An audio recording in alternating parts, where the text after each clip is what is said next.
আমি সামাউল। আজকে নতুন একটি ভূতুড়ে গল্প নিয়ে হাজির হয়েছি। আশা করি তোমাদেরকে অনেকটাই ভালো লাগবে। তো ভয় পেও না কিন্তু, হ্যাঁ। তো চলো শুরু করা যাক আজকে একটি নতুন ভূতুড়ে গল্প, যেই ট্রেনে উঠলে আর কখনো ফিরে আসে না। রাত প্রায় 3টে। স্টেশনের প্ল্যাটফর্মে তখন একটাও লোক নেই। চারপাশ শুনশান, শুধু প্ল্যাটফর্মের এক কোণে একটা কুকুর শুয়ে আছে। আমি অপেক্ষা করছিলাম সেই ট্রেনটার জন্য, যেটা রোজ এই সময়ে এখানে আসে। কিন্তু আজ সবটা কেমন যেন অন্যরকম লাগছিল। হঠাৎ করেই একটা হুইসেলের শব্দ পেলাম। দেখলাম একটা ট্রেন আসছে, কিন্তু ট্রেনটা দেখতে অন্য সব ট্রেনের মতো নয়। এর রঙটা যেন পুরনো মরচে ধরা লোহার মতো, আর জানলাগুলো সব ধূসর কাচের। ট্রেনটা থামতেই দরজা খুলে গেল। ভেতরে কোনো গার্ড বা যাত্রী নেই। কেমন একটা অচেনা ঠান্ডা বাতাস যেন আমার শরীরটাকে ছুঁয়ে গেল। কেন জানি না, আমার মনে হচ্ছিল এই ট্রেনে উঠলে আমি আর কোনো দিন ফিরতে পারবো না। তবু কি এক অদ্ভুত টানে আমি সেই ট্রেনটায় উঠে পড়লাম। দরজাটা নিজে থেকেই বন্ধ হয়ে গেল।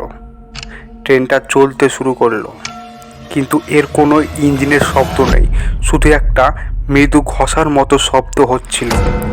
আমি জানলার দিকে তাকালাম। বাইরে সব কেমন যেন ধূসর আর কুয়াশাচ্ছন্ন। চেনা গাছপালা, ঘরবাড়ি কিছুই দেখতে পেলাম না। মনে হচ্ছিল যেন ট্রেনটা একটা অন্য জগতে প্রবেশ করেছে। হঠাৎ দেখি আমার পাশের সিটে একজন বৃদ্ধা বসে আছেন। তার চোখ দুটো যেন গর্তের ভিতর ঢোকা, আর ঠোঁটে একটা শুকনো হাসি। ভয়ে আমার বুকটা ধড়ফড় করছিল। আমি জিজ্ঞাসা করলাম, কোথায় যাচ্ছি আমরা?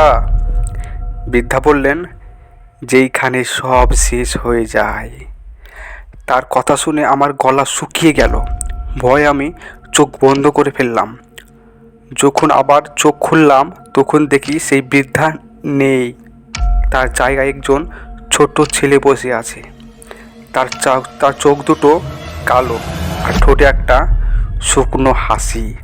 সে বলল, এখানে সবাই আসে, কিন্তু কেউ আর ফিরে যায় না, কারণ এর শেষ বলে কিছুই নেই। আমি এবার চিৎকার করে উঠলাম, কিন্তু আমার চিৎকার কেউ শুনল না, কারণ এই ট্রেনের ভিতরে আমার কোনো কণ্ঠস্বর ছিল না। আমি বুঝলাম এই ট্রেনটা শুধু আমাদের শরীরকেই নয়, আমাদের আত্মাকেও বহন করে নিয়ে যায়।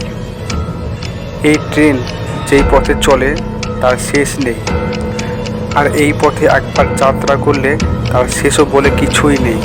এই ট্রেনে উঠে আমি যেন এক অনন্ত যাত্রার শিকার হয়েছি। আমি এখন এই ট্রেনের এক স্থায়ী যাত্রী, আর কোনো দিন ফিরে যাওয়ার কোনো উপায় আমার নেই।